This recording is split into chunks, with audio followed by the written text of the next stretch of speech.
하나님 말씀은 출애굽기 9장과 10장인데 오늘은 주로 9장의 내용 속에서 바로와 그의 신하들의 마음을 완강하게 하신 하나님이라는 제목으로 우리에게 우리가 보고자 하는 것이 아니라 하나님이 보여주시는 것이 무엇인지에 대해서 우리의 관심이 바뀌어지기를 원하는 마음으로 귀한 말씀을 묵상하고자 합니다.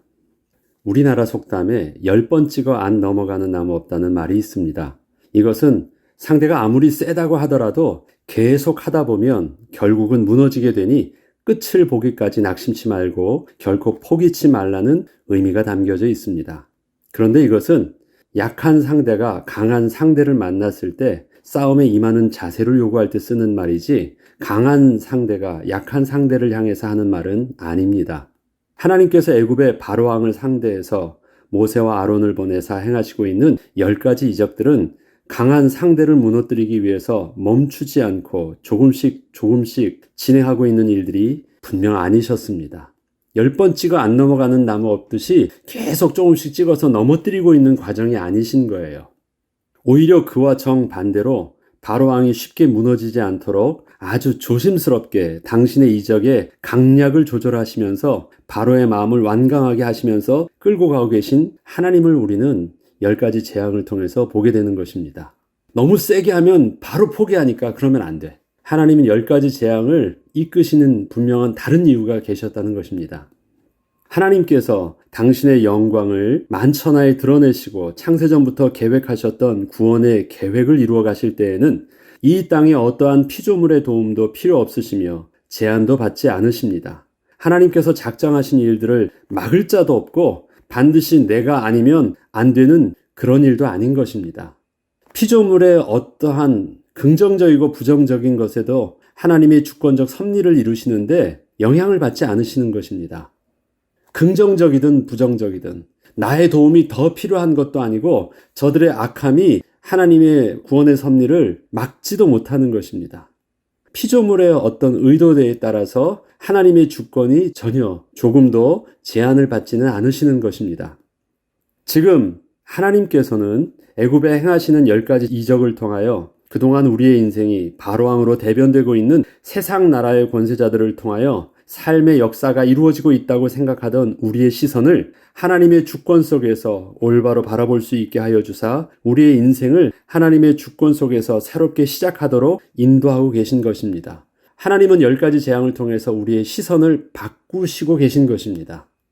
세상 나라의 권세 속에서 그러한 방식과 그러한 모습 속에서 나 자신을 판단하고 그렇게 보던 세상을 하나님의 주권과 거룩하신 하나님의 능력과 섭리 앞에서 세상을 바라보고 나 자신을 바라볼 수 있도록 하나님은 그 시선을 바꾸고 계신 작업을 10가지 이적을 통해서 하고 계신 것입니다.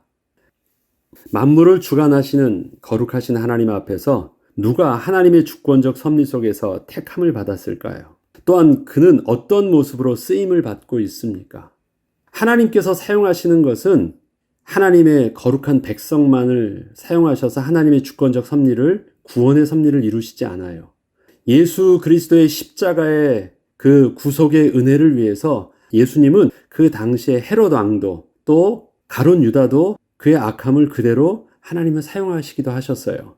오늘 바로 왕의 악함도 하나님께서는 하나님의 선하심 가운데 또 그의 악함을 또 역으로 이용하고 계시기도 하십니다. 그렇기 때문에 우리는 하나님의 이 사건을 볼 때 누가 지금 하나님의 주권적 섭리 속에서 쓰임받고 있는가? 또 하나님은 어떤 모습으로 그 사람을 쓰고 있는가?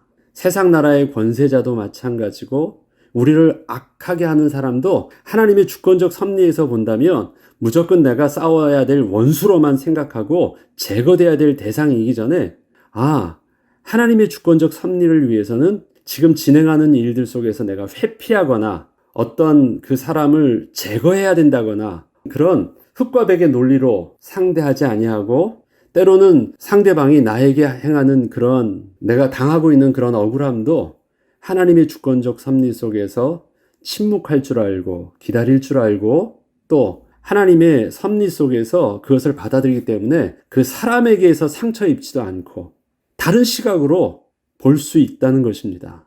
그런데 이것은 그냥 우리가 긍정적으로 시선을 바꿔서 바라보라가 아니라 그것이 팩트니까 하나님의 사실이라는 것을 우리가 볼 수 있도록.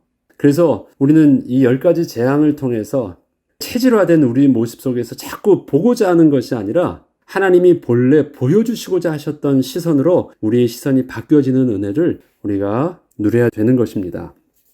출애굽기 9장 12절로 16절을 보면 그러나 여호와께서 바로의 마음을 완악하게 하셨으므로 그들의 말을 듣지 아니하였으니 여호와께서 모세에게 말씀하심과 같더라. 여호와께서 모세에게 이르시되 아침에 일찍이 일어나 바로 앞에 서서 그에게 이르기를 히브리 사람의 하나님 여호와의 말씀에 내 백성을 보내라. 그들이 나를 섬길 것이니 내가 이번에는 모든 재앙을 너와 내 신하와 내 백성에게 내려 온 천하에 나와 같은 자가 없음을 내가 알게 하리라. 내가 손을 펴서 돌림병으로 너와 내 백성을 쳤더라면 내가 세상에서 끊어졌을 것이나 내가 너를 세웠음은 나의 능력을 내게 보이고 내 이름이 온 천하에 전파되게 하려 하였음이니라. 하나님을 향하여 아주 단단하게 굳어진 바로의 마음은 하나님께서 그렇게 바로의 마음을 완악하게 만드신 것이 본래 아니십니다. 본래 하나님을 거부하고 스스로 떠난 그 죄로 인하여 여전히 하나님을 대적하고 있는 인간의 그 교만한 마음에 하나님께서 은혜의 손길을 그냥 스스로 거두셨기 때문입니다. 하나님의 은혜는 완악한 마음을 부드럽게 하시는 것입니다. 본래 부드러운 마음을 하나님이 못되게 하시는 것이 아니십니다. 바로 왕의 악함은 본래 악한 것입니다. 그것이 로마서 1장 28절에는 이렇게 말합니다. 그들이 그 마음에 하나님이 두기를 싫어하며 하나님께서 그들을 그 상실한 마음대로 내버려 두사 합당하지 못한 일들을 하게 하셨다. 그래요. 본래 하나님을 떠날 때 본질상 진노의 자녀요 마귀의 자녀가 된 인간의 상실한 마음은 허물과 죄로 이미 죽은 죄로 부패되고 오염된 모습입니다. 그것을 하나님이 창조의 손길로 뒤집어주지 아니하시면 그 상실한 그 마음은 본래 가는 길로 그냥 그렇게 가는 거예요. 하나님을 대적하고 하나님을 거부하는 그 악한 마음은 그것이 본래 그 마음인 것입니다. 그런데 세상에 망하는 자들을 하나님은 그 상실한 마음대로 그대로 두셨다는 것입니다. 바로의 악함은 지금 하나님께서 그냥 가만히 그 상실한 마음대로 그대로 두신 것입니다. 그럼 이스라엘 백성들은 모습이 어떤 거예요? 하나님께서 아브라함을 부르셨고 하나님께서 야곱을 통해서 이스라엘의 이름을 주셨고 하나님이 그 백성들을 이끄시는 모든 과정들은 뭐예요? 그 상실한 마음을 그대로 두지 않으시고 하나님께서 택하셔서 은혜를 베푸시고 거두어 주셨기 때문에 그렇게 하나님의 백성의 축복을 누리고 그렇게 하나님의 말씀에 순종하는 백성이요 순종하는 자가 되셨던 것일 뿐입니다. 지금 바로 왕의 악함은 하나님이 만드신 것이 아닙니다. 하나님이 본래 그 모습대로 하나님을 향하여 취하고 있는 그 악한 죄인의 행동들을 그대로 그 스스로 우리에게 보게 하시고 고발케 하여 주시는 일이신 것입니다. 이처럼 바로의 그 완악한 마음은 바로에게 있던 선을 하나님이 빼앗으셔서 악하게 하신 것이 아니라 본래 그 상실한 마음에 하나님의 은혜를 채워주지 않으셔서 바로는 끝까지 하나님 앞에서 하나님을 대적하고 거부하는 일을 멈추고 있지 못하고 있는 것입니다. 하나님께서는 이러한 바로의 완악한 모습을 오히려 하나님의 구원의 섭리 속에서 역으로 이용하고 계십니다. 하나님께서는 지금 바로 왕과 1대1로 마주하고 누가 진짜 이스라엘 백성의 왕인가를 두고 싸우는 것이 아니셨습니다. 현재 하나님께서 모세를 통하여 바로 왕을 상대하며 보여주시고 있는 대결의 모습은 지난날 야복 강가에서 하나님이 자신을 온전히 드러내지 않으시고 그저 그렇게 야곱과 싸우셨던 일들을 서로 대조하여 보게 하여 주십니다. 하나님께서는 지난날 야복 강가에서 두려움에 사로잡혀 있던 야곱에게 밤중에 나타나셔서 야곱이 무슨 일인지 영문도 모르고 하나님과 싸우게 하실 때 이기지도 않고 또 지지도 않으신 모습으로 밤새도록 야곱과 상대하여 주시고 있다가 결국에는 슬쩍 저어주셔서 야곱에게 하나님과 겨루어서 이긴 자라는 그 역설적인 은혜 이름을 주셨었는데 이제 바로 왕에게는 그와 정반대로 하나님이 저어주지 않으시고 거룩하신 하나님의 그 주권을 확실하게 보여주시려 하고 계신 것입니다. 하나님의 백성에게 붙여진 이스라엘이라는 이름을 감히 누가 빼앗아 갈 수 없음을 보여주신 것입니다. 세상의 최고의 힘과 권세를 가지고 자신이 스스로 해볼 수 있는 대로 끝까지 해보게 하셔서 이 땅에서는 더 이상 하나님을 대적해서 이길 자가 아무도 없음을 만천하에 온전히 드러나도록 하나님을 대적해 볼 수 있는 모든 기회를 허락하고 계실 분이셨습니다. 지난날 야곱은 밤새도록 야복 강가에서 싸우고 마침내 승리를 쟁취하게 되었고 이긴 자라는 뜻의 이스라엘이라는 이름까지 얻게 되었지만 그는 자신이 승리자라는 이름을 얻게 된 그 땅의 지명을 하나님의 얼굴이라는 뜻의 분이엘이라는 이름을 통하여 자신의 승리를 하나님의 은혜 안에서 제대로 볼 수 있었기에 그는 더욱 하나님 앞에서 겸손한 자요 하나님의 주권에 순종하는 자로 변화될 수 있었지만 그와 정반대로 현재 바로왕에게는 하나님의 은혜를 거두사 마침내 망하게 하실 것입니다. 세상의 성공이 세상을 망하게 하고 세상에서의 실패가 하나님의 은혜를 누릴 수 있는 것, 그것은 하나님께서 우리에게 하나님의 얼굴을 보여주셨고 우리의 완악한 마음을 하나님께서 기경하여 주셨기 때문에 가능한 일이셨습니다. 이스라엘이라는 이름은 쟁취하여 얻은 이름이 아니라 하나님이 당신이 택하시고 언약을 맺으신 자기 백성에게 은혜와 사랑으로 주신 이름임을 이스라엘 백성과 애굽 모든 백성에게 분명히 알게 하여 주실 것입니다. 그리고 하나님의 주권을 깨닫고 하나님을 경외함과 순종함으로 겸손히 하나님께 나아가는 자에게는 분명히 하나님의 구원의 은혜를 우리에게 베풀어 주실 것입니다. 내가 여전히 내 백성 앞에 교만하여 그들을 보내지 아니하느냐. 내일 이맘때면 내가 무거운 우박을 내리리니 애굽 나라가 세워진 그날부터 지금까지 그와 같은 일이 없었더라. 이제 사람을 보내어 내 가축과 내 들에 있는 것을 다 모으라. 사람이나 짐승이나 물의 들에 있어서 집에 돌아오지 않는 것들에게는 우박이 그 위에 내리리니 그것들이 죽으리라 하셨다 하라 하시니라. 바로의 신하 중에 여호와의 말씀을 두려워하는 자들은 그 종들과 가축을 집으로 피하여 들였으나 여호와의 말씀을 마음에 두지 아니하는 사람은 그의 종들과 가축을 들에 그대로 두었더라. 하나님께서는 구원의 소망이 오직 여호와의 말씀을 그 마음에 두는 자라고 분명하게 말씀하여 주셨습니다. 그 마음에 두었던 여호와의 말씀을 끝까지 품고 있어야 함도 함께 말씀하여 주셨습니다. 두 가지라는 거예요. 그 말씀을 마음에 두는 자, 그리고 그 마음에 그 말씀을 두었던 자가 그 말씀을 끝까지 품고 있는 자. 이것은 출애굽기 9장 27절로 30절에 보면 바로가 사람을 보내어 모세와 아론을 불러 그들에게 이르되 이번은 내가 범죄하였노라. 여호와는 의로우시고 나와 나의 백성은 악하도다. 여호와께 구하여 이 우레소리와 우박을 그만 그치게 하라. 내가 너희를 보내리니 너희가 다시는 머물지 아니하리라. 여기까지 보면 거부하던 하나님의 말씀을 바로왕이 그 마음에 두는 것처럼 보이네요. 이젠 받아들이는 것처럼 보이죠. 그에 따라서 모세가 그에게 이르되 내가 성에서 나가서 곧 내 손을 여호와를 향하여 펴리니 그리하면 우레소리가 그치고 우박이 다시 있지 아니할지라. 세상이 여호와께 속한 줄을 왕이 알리이다. 그러니까 모세도 어떻게 해요? 그 말대로 다시 이젠 그러면 거두어 드리려고 해요. 그러나 왕과 왕의 신하들이 여호와 하나님을 아직도 두려워하지 아니할 줄을 내가 아나이다. 그렇지만 이것이 진짜가 아닌 것도 모세가 알지만 한번 속아주겠다는 것이에요. 바로왕은 우박의 재앙을 제대로 경험한 후에 뒤늦었어도 하나님의 말씀을 받아들이며 회개하는 듯한 모습을 보이지만 모세는 바로왕의 그 회개의 모습을 겉으로는 받아주면서도 이것은 온전히 하나님 앞에서 스스로 낮아져서 온전히 순종하는 모습이 아님을 알려주었습니다. 바로왕의 회개의 모습은 또다시 자기에게 기회가 생기면 다시 하나님의 말씀을 버리게 될 것이기 때문입니다. 출애굽기 9장 31절로 35절에 그때에 보리는 이삭이 나왔고 삼은 꽃이 피었으므로 삼과 보리가 상하였으나 그러나 밀과 쌀 보리는 자라지 아니한 고로 상하지 아니하였더라. 모세가 바로를 떠나 성에서 나가 여호와를 향하여 손을 펴매 우레소리와 우박이 그치고 비가 땅에 내리지 아니하니라.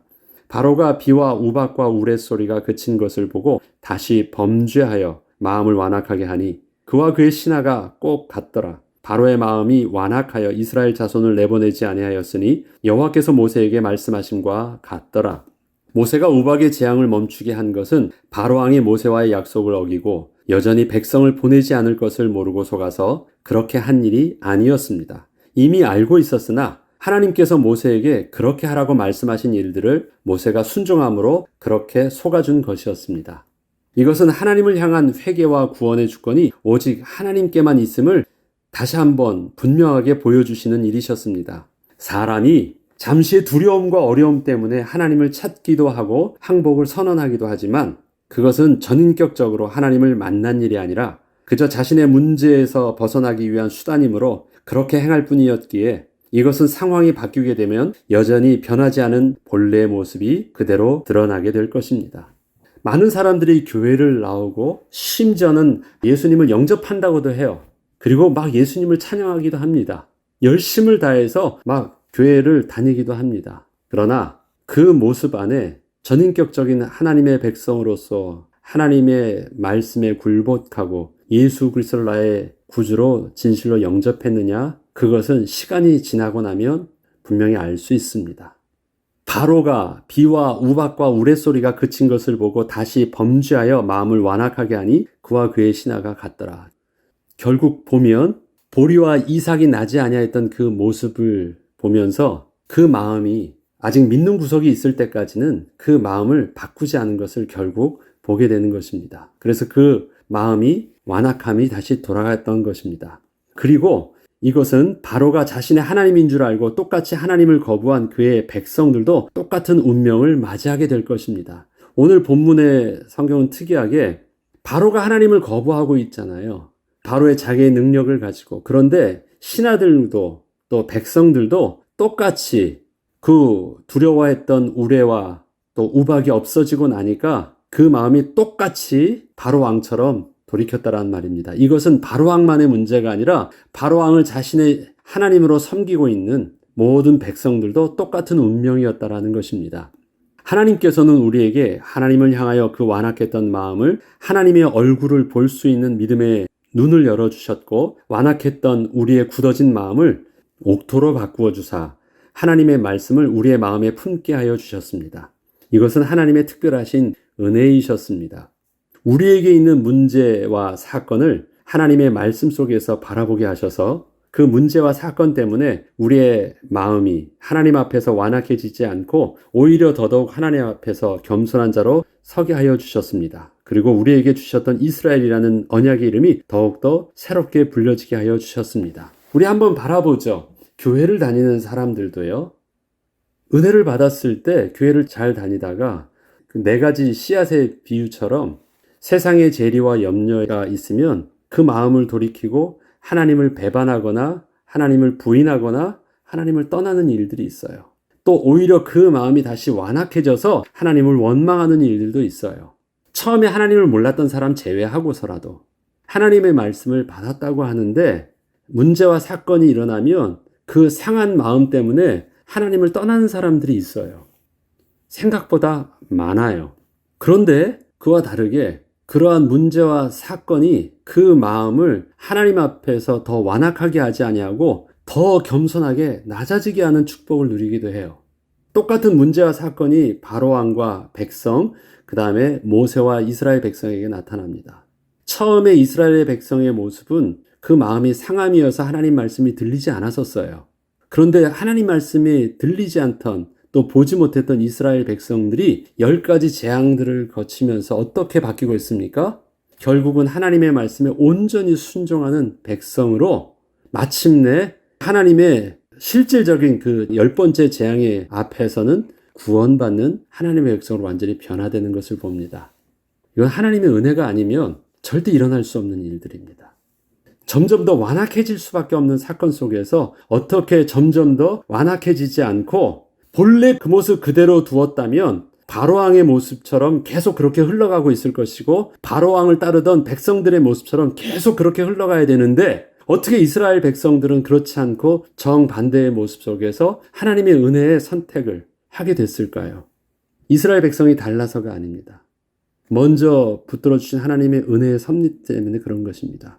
저와 여러분에게 사건과 문제가 우리를 망하게 하지 않습니다. 왜 그렇습니까? 우리의 마음과 생각을 하나님이 붙잡아 주시기 때문에 그래요. 참 희한하죠? 하나님의 말씀을 듣는데 하나님의 말씀 속에 사람들은 예수 그리스도의 구원의 은혜를 증거할 때 율법사들과 유대인들은 이를 갈았다고 해요. 하나님의 말씀을 꼭 붙잡고 있는 사람들의 반응은 이를 갈았대요. 그런데 오히려 죄인이여 창기였던 사람들은 그 예수 그리스도의 말씀을 들었을 때 이를 갈지 않고 눈물로 회개하며 은혜로 하나님께 나아가요. 무슨 일 때문에 그럴까요? 본래 그 상실한 마음들을 그대로 두면 결국은 하나님의 말씀을 듣는다 할지라도 이를 갈면서 악한 쪽으로 나아가는데, 하나님께서 그의 마음을 옥토로 재창조하여 주시면 너는 죄인이라고 말씀하시는 하나님의 말씀 앞에서도 나는 내 옳습니다 하며 더욱더 평안히 하나님의 은혜의 선택을 하며 하나님께 나아가는 것입니다. 그렇다면 그 주권이 누구에게 있습니까? 누가 잘난 것이에요? 구원이 우리에게 있습니까? 우리가 잘나서 그렇게 나아가는 것입니까? 아니에요. 그 상실한 마음대로 두지 아니하시고 우리를 이끄시는 하나님의 은혜의 손길이 우리의 마음과 생각을 주장하여 주시기 때문에 그렇습니다. 그렇다면 오늘도 계속되는 우리의 삶 속에서 세상은 도저히 누릴 수 없는 하나님의 친밀함을 오늘의 사건 속에서도 우리는 누릴 수 있습니다. 오늘 우리에게 비록 어떠한 큰 사건이 일어난다 할지라도 하나님은 그 사건을 통해서 더욱더 주님께 나아갈 수 있는 은혜를 우리에게 누리게 하여 주실 것입니다. 문제를 두려워하지 마세요. 사건이 우리를 망하게 하지 않고 우리를 하나님을 거부하게 하지 않습니다. 하나님, 오늘 혹시 내게 또 사람들은 볼 때 당황스럽고 황당한 사건이 또 내게 일어난다 할지라도 나는 여전히 그 속에서 주께로 더욱더 가까이 나아갈 수 있는 그 은혜를 바로 부르신 그 현장 속에서 내가 시인하고 고백하며 찬양하며 예배할 수 있는 은혜를 오늘도 누리게 해주세요. 그것이 오늘을 또 새로운 시작을 하는 저와 여러분의 고백이 되길 주의 이름으로 기도합니다. 기도하겠습니다. 하나님은 우리를 창세전부터 이미 택하셨고 언약하신 대로 우리를 부르셨고 구원하여 주셨습니다. 그렇습니다. 우리는 절대 망하지 않는 하나님의 백성이십니다. 그 하나님께서 오늘도 성령으로 함께하여 주셔서 우리의 마음과 생각을 지켜주실 것입니다. 혹시 모를 오늘의 상함과 상처 속에서, 사건 속에서도 우리는 부르신 그곳에서 그렇기 때문에 하나님을 찬양하는, 또 하나님의 이름을 고백하며 하나님께 더욱더 가까이 나가는 은혜를 누리게 하여 주옵소서. 감사드리며 우리 주 예수 그리스도 이름으로 기도합니다. 아멘.